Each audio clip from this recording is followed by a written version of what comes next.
السلام عليكم ورحمة الله وبركاته. الحمد لله رب العالمين، والصلاة والسلام على النبي الأمين وعلى آله وصحبه أجمعين.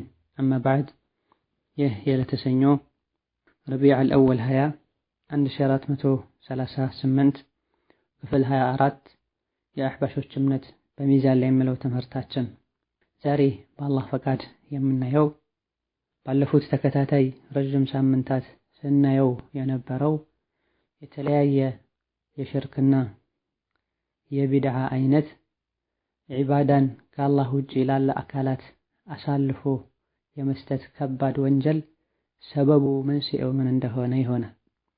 እነሆ አላህ ተባረከ ወተዓላ የተለያዩ ነቢያትን በመላክ መጽሐፍትን በማውረድ የሰው ልጆች አላህን ተባረከ ወተዓላ በብቸኝነት እንዲያመልኩ ዒባዳን በሙሉ ለአላህ እንዲያደርጉና በሱም ማንንም ምንንም እንዳያጋሩ አስጠንቅቋል። ከአላህ ተባረከ ወተዓላ ውጭ ያሉ አካላትን መለመንና ማምለክ አደጋው የከፋ እንደሆነ አላህ ተባረከ ወተዓላ የማይምረው ወንጀል እንደሆነ ተገልጿል። መሰረታዊ ከሚባሉ የነቢያት አስተምህሮና የመላካቸው ዓላማ መሃል አንዱም ሽርክን መዋጋት ነበር። ይህ ከመሆኑ ጋር የነቢያት አስተምህሮ እየተረሳ ሲመጣ አኺር ዘመን ላይ ሽርክ መስፋፋት ጀምሯል። ከአላህ ውጪ ያሉ አካላትን ነቢዮችም ይሁን ወልዮችን ወደ አላህ ያቃርቡናል በሚል ስያሜ በአላህ ማሻረክ ተጀምሯል። ነቢያት የተላኩት መጽሐፍት የወረዱት የሰው ልጆች አላህን በብቸኝነት ማምለክ እንዳለባቸው እሱን ብቻ መለመንና መጣራት እንዳለባቸው ለማስተማር ከመሆኑ ጋር ሙስሊሞች ይሄን ትልቅ መርህ ዘንግተው ከአላህ ውጪ ያሉ በህይወት ያሉ የሚሆን የሞቱ ወልይ ነቢይ የሚሏቸውን እንዲለምኑ ድረሱልኝ ከጭንቅ አውጡኝ እንዲሉ ሰበብ የሆኑ ነገሮች ምንድናቸው ብሎ ማጥናት ግዴታ ሆነ። ምክንያቱም አንድ በሽታ ምንነቱ ሲታወቅ ነው መድኃኒት ሊገኝለት የሚችለው። ችግሩ ከመሰረቱ የሚጠፋውም መንስኤው ሲታወቅ ነው። በሙታን እስቲጋታ ይቻላል። ከአላህ ውጭ ያሉ አካላትን ወልዮችን ነቢዮችን የሞቱም ይሁኑ ሩቅም ያሉ ይሁን ጠብቁኝ ማለት ይቻላል። ከአላህ ውጭ ያለን አካል መለመን ይቻላል እያሉ ትልልቅ የዒባዳ አካል የሆኑ ነጥቦችን ከአላህ ውጭ ላለ አካል አሳልፈው የሚሰጡበት ሰበቡ ምንድነው ልንልና መንስኤውን ልናገው ይገባል። ማከም ይቻል ዘንድ ነው መንስኤው የተለያየ። የተወሰኑት ጠንካራ የሚባሉ ግልጽ የሆኑ የአላህን ሐቅ ከአላህ ውጪ ላለ አካል አሳልፎ የመስጠት መንስኤዎች ሲሆኑ አንዳንዶቹ አንዳንድ ሀገር ላይ በብዛት የሚታዩ ሌላ ሀገር ላይ ብዙም አይታወቁ፣ ሌሎች ደግሞ የሆነ ዘመን ላይ ትልቅ መንስኤ የሚባሉ ሲሆኑ የሆነ ዘመን ላይ ደግሞ እንደ ትልቅ መንስኤ የሚታዩ ላይሆኑ ይችላል። ሆኖም እዚህ ጋር ዋና ዋና የሚባሉትን ሰዎች የአላህ ሐቅ የሆነውን ዒባዳን፣ ዱዓን፣ እስቲጋታን ለሌሎች አሳልፎ ለመስጠትና በዚህም ሽርክ ላይ ለመውደቅ ሰበብ የሆኑ ነገሮችን አጠር ባለ መልኩ ለመጥቀስ እንሞክራለን። አንደኛውና ዋናው ጅህልና ነው። ከቁርአንና ሐዲስ መራቅ ነው። እነሆ ነቢያችን ሰለላሁ ዐለይሂ ወሰለም ከመላካቸው በፊት የሰው ልጆች የጃሂልያ ሐያት ላይ ነበር የሚኖሩት። ከአላህ ውጭ ያሉ የተለያዩ አማልክት የሚሏቸው ነገሮችም ነበሯቸው። ድንጋይን ያመልኩ ነበር፣ እንጨትን ያመልኩ ነበር፣ ያማራቸውና ደስ ያላቸውን ነገር ይገዙ ነበር። ይህ የሆነበት ሰበብ ከነቢዩ ሰለላሁ ዐለይሂ ወሰለም በፊት የተላኩት ነቢያት አስተምህሮታቸው ተረስቶ ስለነበረ፣ ዑለሞች ጠፍተው ስለነበር አላህ ተባረከ ወተዓላ እሱ በሻው ጊዜ ነቢ ሙሐመድን ዐለይሂ ሰላቱ ወሰላም ሐቅን አስይዞ በላካቸው ጊዜ ቀልብ ያላቸውና አላህ ሂዳያ የሸላቸው ሰዎች ከጨለማቸው መውጣት ችለዋል። ነቢ ዐለይሂ ሰላቱ ወሰላም ኸይር የተባለን በሙሉ አስተምረዋቸዋል፣ ከሸርም አስጠንቅቀዋቸዋል። ይሄን የነቢን ዐለይሂ ሰላቱ ወሰላም አስተምህሮና የእስላምን ኑርም ሶሐባዎች በሄዱበት ሁሉ አሰራጭተዋል። ታቢዒዎችም ከነሱ ቀጥለው ላሉት አደርሰዋል። እንዲህ ያለ የእስላም ኑር የእስላም ብርሃን በደረሰበት ሁሉ ሽርክ እየጠፋ እየቀነሰ መጥቷል። ነቢያችን ሰለላሁ ዐለይሂ ወሰለም ዋናው ዓላማቸውና ሌት ተቀን የለፉለት የነበረው ጉዳይ አምልኮን ለአላህ ብቻ ማድረግ ነበር። ከጊዜ በኋላ የቁርአንና የሐዲስ ዕውቀት እየቀነሰ ሲመጣ ነቢዩ ሰለላሁ ዐለይሂ ወሰለም የተላኩለት ዋናው ዓላማ አብዛኛው ማህበረሰብ ዘንድ ሲዘነጋ ሽርክ በኡማው መሃል በድጋሜ ይፈጠርና ይስፋፋ ጀመረ። ብዙ አላዋቂዎች ላይም ሸይጣን መጫወት ጀመረ። ወደ አላህ ያቃርበናል በሚል ስምም ሽርክ ላይ መውደቅ ጀመረ። ትክክለኛ የሆነው ከቁርአንና ከሐዲስ የተወሰደው ዕውቀት ሲጠፋና የሰው ልጆችም ትክክለኛውን ዒልም መማር ሲያቆሙ ቁርአንን በአግባቡ መቅራትና ማስተንተን ሲያቆሙ ተውሂዱ ሽርክ፣ ሽርኩ ተውሂድ ይመስላቸዋል። በተለይ ቁርአንን በሚገባ አለመቅራትና ትክክለኛውን ተፍሲር አለማወቅ የሰው ልጆች ተውሂድን እንዳያውቁ ሽርክንም እንዳይርቁ ሰበብ ሆኗል። ጥቂት ማይባሉ ሙስሊም የሆኑ ሰዎች ቁርአንን መፈሰር እንደ ወንጀል የሚቆጥሩበት ወቅትና ሀገራትም ነበሩ፣ አሁንም አሉ አልፎ አልፎ። እንዴት ተብሎ የአላህ ቁርአን በእኛ አንደበት ይተረጎማል ይላል። ይህ ትልቅ የሆነ አንዱ የሽርክ መስፋፋት ሰበብ ነው። ቁርአን ሊነበብ ብቻ አይደለም የወረደው፣ ወይም ደግሞ የግድግዳ ጌጥ ሊሆን አሊያ ደግሞ ሰዎች በሞቱበት አጋጣሚ ብቻ የተመረጡ ሱራዎች እንዲቀሩ የቤት ጌጥ ሊደረግ አይደለም የወረደው። ኡማው ወደ ኋላ የቀረው ልዩነት የተፈጠረው ሽርክና ቢድዓ ኡማውን ያጠቃው ሽርክን ለመዋጋት የወረደውን ቁርአን በአግባቡ መቅራትና ተፍሲሩን ማወቅ በሱ መሰረት መጓዝን ሲያቆሙ በህይወት ያሉ ሰዎች ቀርተው መመሪያ ሊያደርጉ ሲገባ የሞቱ ሰዎች ላይ ሲቀራ ሰዎች ቁርአንን በመላሳቸው ያነበቡት በተግባራቸው ከቁርአን ጋር የሚጋጭን ነገር ያደርጋሉ። ምድር በሙሉ የአላህ ናት፣ ከአላህ ውጪ ማንንም አታምልኩ የተባለ ለቀብር ጠዋፍ ያደርጋሉ። ወልዮችን ድረሱልኝ ይላል፣ ከጭንቅ አውጡኝ ይላል። ቁርአንን መፈሰር ወንጀል ነው አይቻልም ብቻም ሳይሆን ቁርአን ሲፈሰርና የሚፈስሩ ሰዎች ሲሳሳቱ የአላህ ቁጣ ይወርዳል እዛ ሀገር ላይ እስከ ማለት ሁሉ ደርሰዋል። መሰረት የሌለውን ወሬ ያወሩ።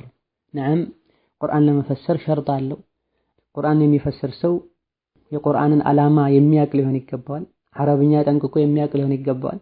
የሰሐቦችን የታቢዒዎችን ተፍሲር ያጠና ሊሆን ይገባዋል። መሰል የሆኑ መስፈርቶች አሉ። እነዚህ መስፈርቶች ከተሟሉ ቁርአን ሊፈሰር ይገባል። ቁርአንን መፈሰር ዋጅብ የሚሆንበት አካባቢና ሁኔታም ይኖራል።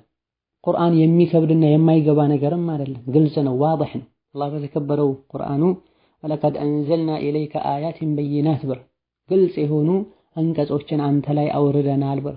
ነቢያት አለይሂሙ ሰላም የተላኩት የሰው ልጆችን ከጨለማ ለማውጣት ነው፣ ጅህልናን ከሰው ልጆች ላይ ለማስወገድ ነው። ነቢያት ይዘውት የመጡት መመሪያና መጽሐፋቸው መተርጎም የለበትም ለህዝቡ መብራራት የለበትም ከተባለ ነቢያት ላይ መጽሐፍ መውረዱና እነሱ መጽሐፍ ይዘው መምጣታቸው ምንም ፋይዳና ትርጉም የለውም ማለት። በዚህ የመጣም የሰው ልጆች ቁርአንን ቸላ ብለዋል። ዋናው ስራቸው ማንበብ ብቻ ሆኗል። እንደ ሕርዝ ጽፈው አንገታቸው ላይ ማንጠልጠል፣ እቤታቸው ግድግዳ ላይ መስቀልና ሰው ሲሞት መቅራት ብቻ ሆኗል ጥቂት ማይባሉ ማህበረሰቦች ዘንድ። በዚህ የመጣም ጅህልና ሽርክ ተስፋፍቷል። በዛው ልክም የነቢዩና ሰለላሁ ዐለይሂ ወሰለም ሱና ቸላ ያሉ ሰዎች በዝተዋል። ከቁርአን ይልቅ ፍቅህ ብቻ የሚማሩ ነህው ብቻ የሚማሩ ከበዛም ታሪክ ሲራ ብለው የሚያጠኑ ሰዎች አሉ። ሐዲትን ዞር ብለው አያዩም። የቀሩ እንደሆነም 40 ነወዊያና ሪያዱ ሷሊሒን ቢቀሩ ነዓም ሁለቱም ምርጥ ክታቦች ናቸው፣ አስፈላጊና ጠቃሚ ክታቦች ናቸው። ነገር ግን አቂዳን የተመለከቱ አህካምን የተመለከቱ ሐዲሶችን የያዙ ክታቦች አሉ። እነዚህም ሊቀሩ ይገባል። ባዶ መቅራት ብቻም አይደለም። ሱሐቦች ታቢዒዎች በተረዱት መልኩ ሊሆን ይገባል። ቡኻሪን የሚቀሩ ሰዎች አሉ፣ ሶሒህ ሙስሊምን የሚቀሩ ሰዎች አሉ። ነገር ግን በነቢዮችና በሷሊሖች ተበሩክ ማድረግ ይቻላል፣ ወልዮችን ድረሱልኝ ማለት ይቻላል፣ ኹዝ ቢየዲ ማለት ይቻላል ብለው ይከራከራሉ። መቅራቱ ብቻ አይደለም፣ ደጋግ ቀደምቶች በፈሰሩት መልኩ ሸርሕ ባረጉት መልኩ ሊሆን ይገባል። የፍቅህ ክታብን እድሜ ልካቸውን እየቀሩ እየኖሩ የረሱልን ሰለላሁ ዐለይሂ ወሰለም ሱና የማያውቁ በተቅሊድ የተጠቁ አሉ። የነቢዩ ሐዲስ ሲቀርብላቸው ሁሉ እኔ ፍቅህ ላይ እንዴ ነው የቀራሁት ይላል። ቀደምት ዑለሞች ፍቅህን የወሰዱት ከሐዲስ ነው። ለተማሪዎች ከማገራት አንጻር ብለው ደሊሉን መጥቀስ ትተው ያስቀመጡ አሉ። አንዳንድ ደሊል የሌላቸው ነጥቦችም ሊኖሩ ይችላሉ። ሐዲስ ስንማር ነው ሁሉ ነገር ግልጽ ሊሆን የሚችል። ሐዲስን አለመማራችን አንዱ ሽርክ ላይ የመውደቅ ሰበብ ሆኗል። ቢድዓ የመስፋፋት ሰበብ ሆኗል። ነቢዩን ሳይሆን ግለሰቦችን በጭፍን የመከተል ሰበብ ሆኗል። ቁርአኑንም ይሁን ሐዲሱን አለመቅራት አንድ የጅህልና መስፋፋትና ሽርክ ላይ ቢድዓ ላይ የመውደቅ ሰበብ ነው። ሐዲሱና ቁርአኑን ብንቀራውም ደግሞ በአግባቡ አለመረዳታችን በአግባቡና ደጋግ ቀደምቶች በተረዱት መልኩ አለመረዳታችን ሌላው ችግር ሆናል። አንዳንድ ክታቦችን በመቅራት ብቻ ተበሩክ የሚያደርጉ ሰዎች አሉ። ያም የፍቅህ ክታብ ቡኻሪውን ካቢውን ክታቡን በመቅራት ብቻ ተበሩክ አይደረግም። በረካ የሚፈልገው ከአላህ ብቻ ነው ተባረከ ወተዓላ። ቁርአን ሲቀራ ምንም የማይመስላቸው ተንቢህ የሚሉትን ክታብ ሲቀሩ ሰኪና የሚወርድባቸው ዝም ብሎ የሚሉ አሉ። ነው በመስማት ብቻ አንብቦ በመሄድ ብቻ ልናበቃ አይገባም። ከቁርአኑ ከሐዲሱ ከደጋግ ቀደምቶች ክታብ ጠቃሚ የሆኑ ጥቦችን ፈልገን ልናወጣ የምናነበውን ነገር ተግባራዊ ልናደርገው ይገባናል። መቅራትና ማንበብ የሚጠቅመው የህይወት መመሪያ ሲደረግ ጥሩና መጥፎን ለይተን ስናቅበት ብዙ ሰዎች ዘንድ ይህ ይታያል ለማለት እንጂ ቁርአንና ሐዲስ የሚፈስሩ ሰዎች ጭራሽ የሉም። ቁርአንና ሐዲስንም በደጋግ ቀደምቶች ግንዛቤ መሰረት ተምረው አስተምረው ኡማውን ከጨለማ የሚያወጡ ሰዎች ጭራሽ የሉ ማለት አይደለም። አንዳንድ አካባቢ ላይ አንድ አይነት ችግር ይታያል ማለት አልሐምዱሊላህ አሁን እየቀነሰ እየተስተካከለ ቢመጣ። እንደዚሁ ደግሞ ፍቅህን አትቅሩ ለማለትም አይደለም። ፍቅህ ማለት ዒባዳን በምን መልኩ መተግበር እንዳለብን ምንማርበት የትምህርት ዘርፍ ነው። ከዛ በፊት ግን ዒባዳን ለማን ነው ማድረግ ያለብን፣ ምን አይነት ዒባዳ ነው ወደ አላህ ያቃርበናል ብለን መያዝ ያለብን መታወቅ ያለበት ጉዳይ ነው። ይህ የዓቂዳ ክታቦች ላይ ነው የሚታወቀው። የፍቅህ ክታቦች ላይም እንዲህ ነገር በከፊል ሊነሳ ይችላል። እነሆ ትክክለኛውን እስላም ትክክለኛውን ዓቂዳ ሰዎች እንዳያውቁ የተለያዩ ነገሮችን ዲን ውስጥ እስላም ውስጥ እንዲያስገቡ ሰበብ የሆነው ተውሂድን መዘንጋት ነው። የነቢያትን ዳዕዋ ቸላ ማለት ነው። ዒባዳ በሙሉ ለአላህ መሆን እንዳለበትና ኢኽላስ ወሳኝ እንደሆነ በመዘንጋታቸው ምክንያት ከጀህልናው መስፋት የመጣም በሸሪዓችን ሽርክ ተብሎ የተከለከሉ ነገሮችን ነቢያት ሰሓቦች ያስጠነቅቁትን ነገር የዒባዳ አካል ነው ወደ አላህ ያቃርበናል እስከ ማለት ተደርሰ። በመሰረቱ ተውሂድን የሚያፈርስ ነገር ነው። ላኪን ጃሂሎች ተውሂድ ነው ወደ አላህ ያቃርባል የአላህን ፊት እንድናገኝ ያደርገናል በማለት ሞተው የበሰበሱ የሰው ልጆችን መለመን ለራሳቸውም ይሁን ለሚለምኗቸው አካላት ጥቅምም ይሁን ጉዳትን ማስገኘት የማይችሉ የሰው ልጆችን ድረሱልኝ ማለት ይሰሙኛል ማለት ማህበረሰቡ ዘንድ ተስፋፍቷል። እነሆ ይህ እስላም ውስጥ አይታወቅም። እስላም ነብዩ አለይሂ ሰላቱ ወሰላም የመጡትም ይሄን ለመዋጋት ላተን ሁበልን ዑዛን መናትን ይለምኑና ይገዙ የነበሩ ሰዎችን ነው ነብዩ አለይሂ ሰላቱ ወሰላም ሙሽሪኮች ናችሁ ካፊሮች ናችሁ ላኢላሃ ኢላላህ በሉ ትድናላችሁ ያሏቸው። እነሱ ሁበላት ዑዛን ያመልኩ እንደነበረው ባለንበት ጊዜ ሰይድና ኸድር ኑር ሁሰይን ያብሬ ሼኽ የቃጥባሬ ሼኽ እየተባለ ሰው ሽርክ ላይ ወድቋል። የሚታየው ተግባሩ ነው። የሰዎች የሚመለኩ ሰዎች ስምና እምነት መለያየት አይደለም። እየለመኑ ያለው ይጠቅሙኛል ይረዱኛል ያለው መላኢካም ይሁን ነብይም ይሁን ወልይም ይሁን ካፊርም ይሁን እንጨትና ድንጋይም ይሁን አላህ ዘንድ አንድ ነው። የቀድሞ ሙሽሪኮች ያመልኩ የነበረው እንጨትን ነው ድንጋይን ነው ሽርክ ላይ የሞቱ ሰዎችን ነው። እኛ የምናመልከው ደግሞ ነቢ ሙሐመድን ነው ፋጢመተ ዛህራን ነው የሚባል ነገር ተቀባይነት የለውም ዑለሞች ዘንድ። ምክንያቱም የሚታየው የምንሰራው ስራ ነው። የአላህ ሐቅ የሆነውን ዒባዳ ከአላህ ውጭ ላለ አካል አሳልፈን መስጠታችን ብቻ ነው የሚታየው። የሰጠነው አካል ማንም ይሁን ማን አላህ ዘንድ ዑድር አያሰጠንም። አንተ መላኢካ ነው የተገዛኸው ችግር የለውም፣ አንተ ደግሞ ድንጋይ ነው የተገዛኸው ያመለከውና ትቀጣለህ የሚባል ነገር የለም። መላኢካን ድረስልኝ ጠብቀኝ ያለም እንጨትና ድንጋይን ወይም ደግሞ ጅንና ሸይጣንን ጠብቀኝ ድረስልኝ ያለም አላህ ዘንድ ሽርክ ላይ ወድቋል። ሁለቱም እኩል ከቁርአንና ከሐዲስ የተውጣጣ ዒልም መጥፋቱ የሰው ልጆች ቀልባቸው እንዲሞት የተፈጠሩለትን ዓላማ እንዲዘነጉ ሰበብ ሆኗል። ጅህልና ተስፋፍቷል። ትክክለኛው ዒልም በመጥፋቱ ምክንያትም ፊትና ተስፋፍቷል። يقبض العلم ويظهر الجهل ويكثر الفتن ብለው ነበር ነቢያችን ሰለላሁ ዐለይሂ ወሰለም ቡኻሪ በዘገቡት መሰረት አኺር ዘመን ላይ ጅህልና ይስፋፋል፣ ትክክለኛው ዒልምም ይጠፋል፣ ፊትናም ይበዛል ብለው ነበር። እነሆ ይህ መታየት ጀመረ። ክታብ የሚያነቡ ሰዎች መኖራቸው ብቻ አይ ጅህልና አልተስፋፋም ዒልም አልጠፋም እንድንል አያደርገንም። ጠቃሚ ዒልም የተውሂድን ምንነት የነቢያትን አስተምህሮ ምንነት የሚያውቁ ሰዎች ከጠፉ ዒልም ጠፍቷል ይባላል። ዝም ብሎ ማንበብማ ካፍሮች ጋማል። አይሁድና ነሳራ መጽሐፎች አሏቸው፣ በየጊዜው ያነቡታል። ነገር ግን ማንበቡ ምንም አልጠቀማቸው። ቁርአንና ሐዲስ ለምን እንደወረደ ሳናቅ ቁርአንና ሐዲስ የመጡለት ዋናውን ጉዳይ ተውሂድን ዘንግተን የዕልም ማዕት ብናነብና ክታቦችን ብንደረድር ዕልም አይባልም። አስለን ዕልም የሚባለው እውቀቱ ሲጠቅም ነው፣ ከስራ ጋር ሲሆን። በሸሪዓችን የተመሰገነ እውቀትም ይሄ ነው።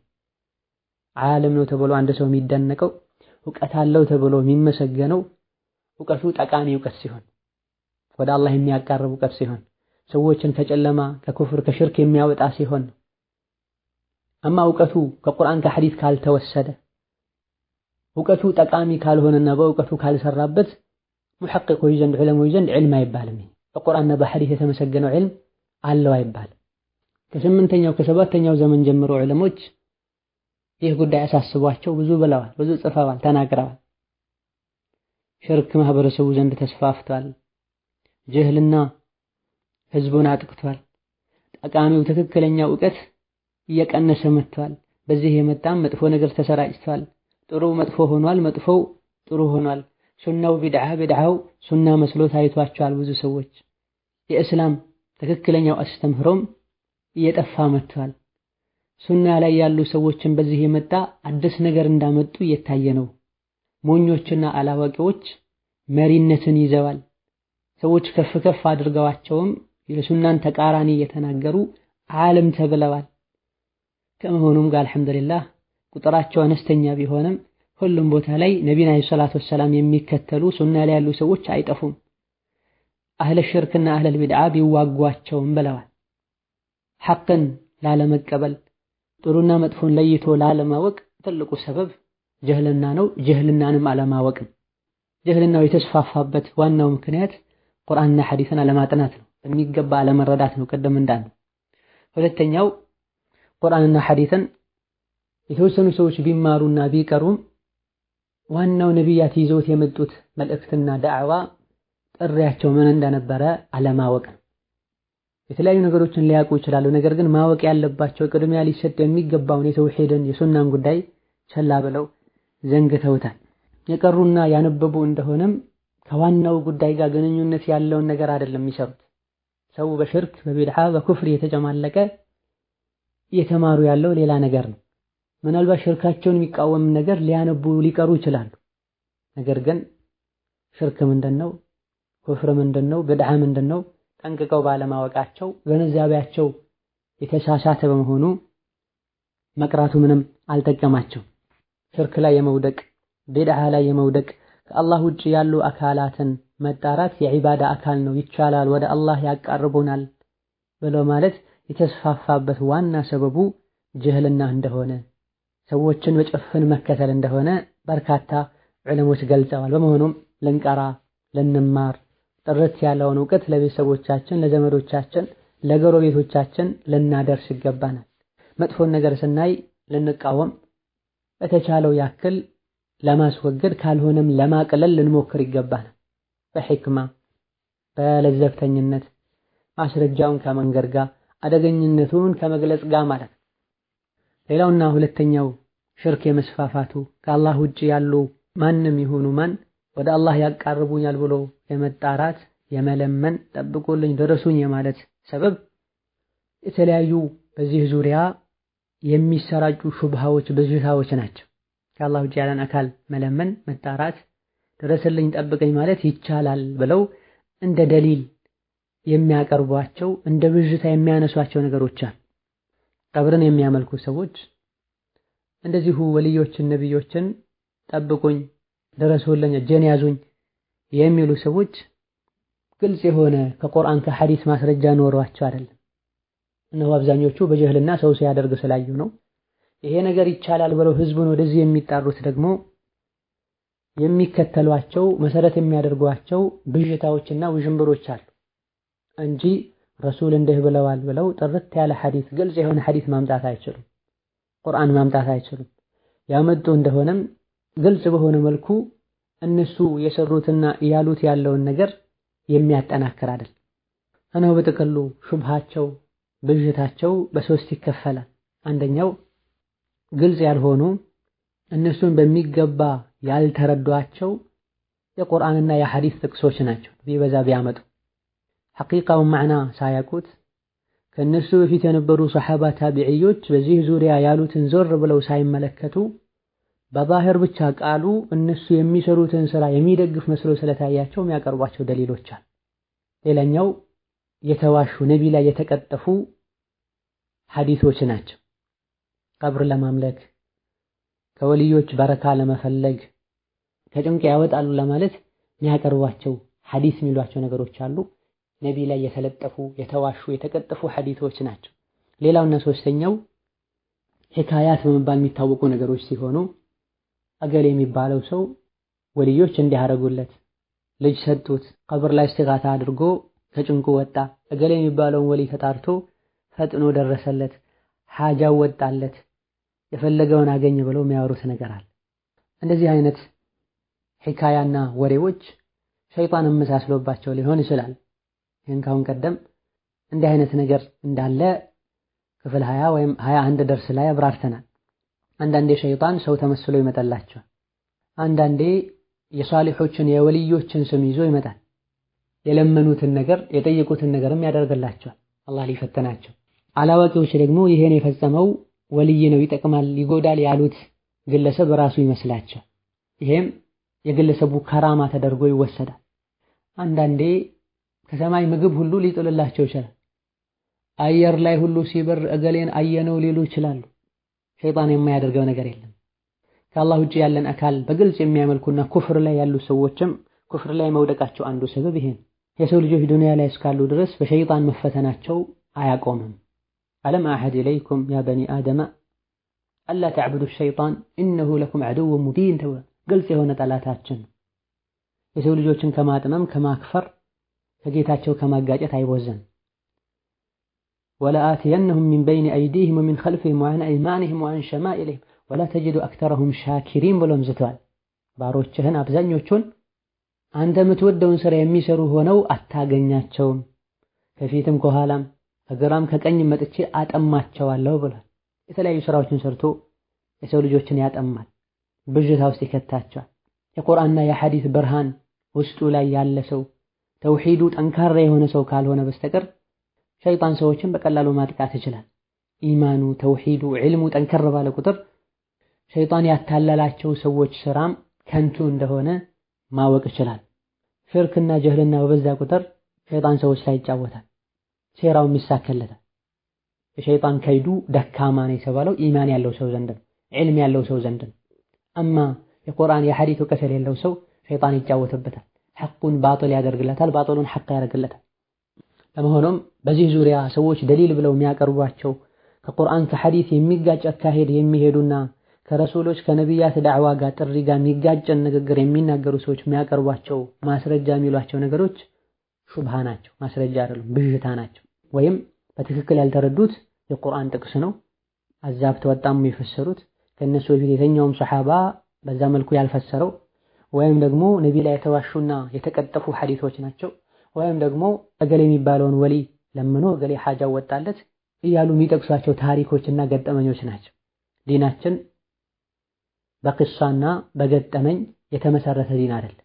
ቃለ አላህ ቃለ ረሱሉላህ ካነ ሰሐበቱ ፈዐለ ሰሐበቱ ብቻ ነው የሚባለው። አላህ እንዲህ ብሏል፣ ነቢ እንዲህ ብለዋል፣ ሰሐቦች እንዲህ ያደርጉ ነበር፣ ሰሐቦች እንዲህ ብለዋል። ከዚህ ውጭ ያለው በሙሉ ሊፈተሽ ሊገመገም ይገባዋል። ይህም የሚሳካው ስንማር ነውና ልንማር ቁርአንና ሐዲስን ልናጠና ይገባናል። ሌላኛውና ሶስተኛው ሽርክና ቢድዓ የመስፋፋት ከአላህ ውጭ ያሉ ወልዮች፣ ነብዮች፣ ሷሊሖች ይጠቅማሉ፣ ይጎዳሉ፣ ከጭንቅ ያወጣሉ፣ በእነሱም እስቲጋታ ማድረግ እነሱንም መለመን ይቻላል እንዲሉና ይህ ነገር እንዲስፋፋ ሰበብ የሆነው አላህን የማይፈሩና መጥፎ የሆኑ ዑለማ የሚባሉ ሰዎች ናቸው። የጥመት መሪዎች ናቸው። ሽርክና ኩፍር እንዲስፋፋ የሰው ልጆች የአላህን ሐቅ ለመኽሉቆች አሳልፈው እንዲሰጡ አንዱ ሰበብ አላህን የማይፈሩ ሰዎች ለሰው ልጆች አርአያና አስተማሪ መሆናቸው። እነሆ ደጋ ቀደምቶችና ሱሐባ ታቢዒዎች ትክክለኛ ዑለሞች ሰውን በመልካም ያዙ ነበር፣ ከመጥፎ ይከለክሉ ነበር፣ አላህን ይፈሩ ነበር። የሚያደርጉት ነገር በሙሉ ለአላህ ብለው ነበር የሚያደርጉት። ሽርክን ይዋጉ ነበር፣ ቢድዓን ይዋጉ ነበር። ይህ እንዳለ ሆኖ ግን አንዳንድ በዕልማቸው የሚነግዱ አላህን የማይፈሩ ዱንያ ያታለለቻቸው ስልጣንና ጥቅማ ጥቅም አኺራን ያስረሳቸው ዓለም የሚባሉ አሉ። ሰውን ለማስደሰት አዱንያዊ ጥቅም ለማግኘት ብለው ያለ የሌለን ቀጥፎ የሚያወሩ ሰሒሁን ሐዲስ ضعيف የሚሉ ضعيفን ሰሒህ የሚሉ ጥሩውን መጥፎን የሚሉ ሱናውን ቢድዓ ነው የሚሉ ጠማ ወጥማሚዎች አሉ። ዲኑን ማህበረሰቡ በሚፈልገው መልኩ ማስኬድ የሚፈልጉ ሐላል ነው በል ከተባሉ ሐላል ነው ብለው ፈትዋ የሚሰጡ፣ ሐራም ነው በል ከተባሉ ሐራም ነው ብለው ፈትዋ የሚሰጡ፣ በቁርአን በሐዲስ ሳይሆን የሚመሩ በስሜታቸውና እንደ ሀገሩ እንደ ዘመኑ የሚኖሩ ዓለም የሚባሉ አሉ። የቀራና ማንበብ መናገር የቻለ ሁሉ ዓለም ነው ማለት አይደለም። ከስም አንፃር ዓለም ሊባል ይችላል። ነገር ግን ዑለማኡ ሱእ፣ ዑለማ ሐቅና ዑለማ ሱእ የሚባሉ አሉ። እውነተኛ ዓለም አላህን የሚፈሩ ለአኺራቸው ብለው የሚኖሩ አሉ። ሌላ ደግሞ ዓለም ሊሆን ይችላል ሊያቅ ይችላል። ነገር ግን ጠሙ አጥማሚ የሆነ የፊትና ዓለም አለ። በዚህ ዙሪያ ደጋ ቀደምቶች ከታቢዒዎች ጀምሮ ብዙ ብለዋል። እነሆ እነዚህ ኡማው ለመከፋፈሉ፣ ሽርክ ለመስፋፋቱ፣ ቢድዓ ለመስፋፋቱ ሰበብ ሆነዋል። አላህ ተባረከ ወተዓላ ዕልም ያላቸው ሰዎችን ሐቅን እንዲያብራሩ ሐቅንም በአዱንያዊ ጥቅም እንዳይለውጡ ቃል አስገብቷቸው ነበር፣ አደራ ብሏቸው ነበር። ይሄን ትተው ወደ ጥመት የሚጣራ ክታብ የጻፉ ከአላህ ውጪ ያለን አካል መለመን፣ ቀብር ላይ ሄዶ ተወሱል ማድረግ፣ እስቲጋታ ማድረግ ችግር የለውም ብለው ከመናገር አልፎ ክታብ እስከ መጻፍ የደረሱ ዑለሞች አሉ። በዚህም አላህ ላይ ቀጥፈዋል፣ የሰው ልጆችን አኼራ አበላሽተዋል፣ ነቢያት የተላኩበት ዋናው ዓላማ የነበረውን ተውሂድን አጥፍተዋል፣ ሽርክን አስፋፍተዋል። የሰው ልጆች ለአላህ ብቻ መስገድ የሚገባቸው ሲሆን ለቀብር እንዲሰግዱ፣ አላህን ብቻ መለመን የሚገባቸው ሲሆን ደካማ መኽሉቆችን እንዲለምኑ ሰበብ ሆነዋል። መስጂዶች ባዶ ሆነው መካነ መቃብሮች በሰው ይሞላሉ። አላህ ተባረከ ወተዓላ ተትቶ ወልይና ነብይ የሚሏቸው ይለመናሉ። እነሆ ነቢያችን ሰለላሁ ዐለይሂ ወሰለም ኢነማ አኻፉ ዐላ ኡመቲ አልአኢመተል ሙድሊን ብለው ነበር። ለኡመቴ የምሰጋው እኮ አጥማሚ መሪዎችን ነው ብለው ነበር። አቡ ዳውድና ኢማም አሕመድ ሌሎችን በዘገቡት ሐዲስ መሰረት ከመሲህ ደጃል የበለጠ ለኡማዬ የምፈራው አጥማሚ መሪዎችን ነው ብለው። እነሆ ማህበረሰቡ የተናገረን ሁሉ ማድመጡ፣ ዓለም ነው ያለን ሁሉ መከተሉ አንዱ ሽርክ ውስጥ የመዘፈቁ ሰበብ ነው። ቁርአንና ሐዲስን ጠንክረን ልንይዝ፣ አዳዲስ መጤ ነገሮችን ልንጠነቀቅ ይገባል። አይሁድና ነሳራን አላህ ሲወቅሳቸው ኢተኸዙ አሕባረሁም ወሩህባነሁም አርባበን ሚን ዱኒላህ ብለው የሃይማኖት መሪዎቻቸውን አዋቂዎቻቸውን ከአላህ ውጭ የሚመለኩ አማልክት አደረጓቸው ብሏል። አንዱ ለነቢዩ ሰለላሁ ዐለይሂ ወሰለም እኛ እኮ አናመልካቸውም እነሱን ሲላቸው እነሱ ሐላል ያሉትን ሐላል ታደርጉ ሐራም ያሉትን ሐራም ታደርጉ አይደል እንዴ ሲሉት ይሄንማ እናደርጋለን ብሏቸው ይሄን የነብዩ እነሱን ማምለክ እኮ ይህ ነው ብሏቸው። እዘን መጥፎ ዑለሞች ቁርአንና ሐዲስን የማይከተሉ ሱሐባ ታቢዒ የማይከተሉ ዑለማ የሚባሉ ሰዎች ያደረጉትን ሁሉ እነሱን ተከትሎ ማድረግ እነሱን ማምለክም ጭምር። ዓለም ነው የተባለ ሁሉ የተናገረው ሐቅ ሊመስለን አይገባም። ከቁርአንና ከሐዲስ የሚጋጭ ንግግርን ሲናገር እየሰሙ ዓለም ነው በማለት ዝም ብሎ መቀበል ተገቢ አይደለም፣ አደጋ ነው። ህዝቡን እንደፈለጉ አድርገው መጨረሻ ላይ ያሉትን ሁሉ ህዝብ ሲሰማቸው እኔ ነኝ አላህ ያሉ ስገዱልኝ ያሉ ዑለማ የሚባሉ ነበሩ። ወልዮች ነብዮች ገይብ ያውቃሉ፣ ይጠቅማሉ፣ ይጎዳሉ፣ ልጅ ስጡኝ ቢባሉ ይሰጣሉ ብለው የሚያምኑ ሰዎች አሉ። በዚህ መሰረት የተለያዩ መቃብሮችን በየዓመቱ እየጎበኙ አሞኛል ፈውሰኝ፣ ልጅ አጥቻለሁ ስጠኝ እያሉ የሚለምኑ ሚሽከረከሩ ስጁድ የሚያደርጉ አፈሩን የሚልሱ ሰዎች አሉ። ጥቂት የማይባሉ እስላም ላይ ያሉ ሰዎች እስልምናን ስሙን እንጂ አያውቁትም። ስራቸው ሁሉ የኩፍር የሽርክ ስራ ሆኗል። ለዚህ አንዱ ሰበብ ዑለማ የሚባሉ የጥመት ተጣሪዎች ናቸው። እነዚህ ሊታወቁ ልንጠነቀቃቸው ይገባል። የተወሰኑት ስልጣን ፈላጊ ናቸው። የተወሰኑት አዱንያዊ ደስታን ከአኼራ አስበልጠው፣ የተወሰኑ ሸይጣን ተጫውቶባቸው፣ ጥቂት የማይባሉት ደግሞ ጃሂል ናቸው። እንደዚሁ የዑለሞችን ልብስ ለብሰው ብቻ 2-3 ክታቦችን ቀርተው የዑለሞችን ልብስ ለብሰው ዓለም ጠፍተው ትክክለኛ ዓለሞች ከህዝቡ ርቀው ምናልባትም እንደ ወንጀለኛ ተቆጥረው የእስላምን የበላይነትና ትክክለኛው እስላም እንዲወጣ የማይፈልጉ ሰዎች ዓለም አድርገዋቸው እንጂ ጃሂሎች ናቸው፣ የፊተና ሰዎች ናቸው። እነዚህ ነብዩ ያስጠንቅቀውናል፣ ተጠንቅቋቸው ብለውናል። አንዳንዴ ውስጣቸው ላይ ሌላ እምነት ያለ እስልምናን ከስር ገብተው በእስላም ስም ለማጥፋት የሚፈልጉም ጭምር አሉ። ቀን ቀን መስጂድ የሚውሉ ማታ ማታ ሌላ ስራ የሚሰሩ አሉ። ነው አላህን ልንፈራ የአኺራ ጉዳይ ላይ ያሳስበን ይገባል። ነገ ስንሞት ቀብር ምንገባው ብቻችን ነው። መላእክቶች የሚጠይቁን ብቻችን ነው። አኺራ ላይ የምንጠይቀው መረቡከ ማዲኑከ መነብዩከ ነው የምንባለው። እገሌ የሚባለውን ሼክ ነው የምከተለው ልንል አንችልም፣ አይጠቅመንም። ነብዩ ማን ናቸው? ምን ይዘው መጡ? ምን አስተማሩ? ከምን ከለከሉ? ከቁርአን ከሐዲስ ልንማር ይገባናል። አላህ ተባረከ ወተዓላ ከጥመት ይጠብቀን፣ ጠሞ ከማጥመምም ነጃ ይበለን። هذا والله تعالى أعلم። የዛሬ ትምህርታችን በዚህ ያበቃል። የተቀሩ ሰበቦችና መንስኤ የሚባሉ ነገሮች አሉ፣ በቀጣይ ደርስ የምናያቸው ይሆናል። ወሰላሙ አለይኩም ወራህመቱላሂ ወበረካቱ።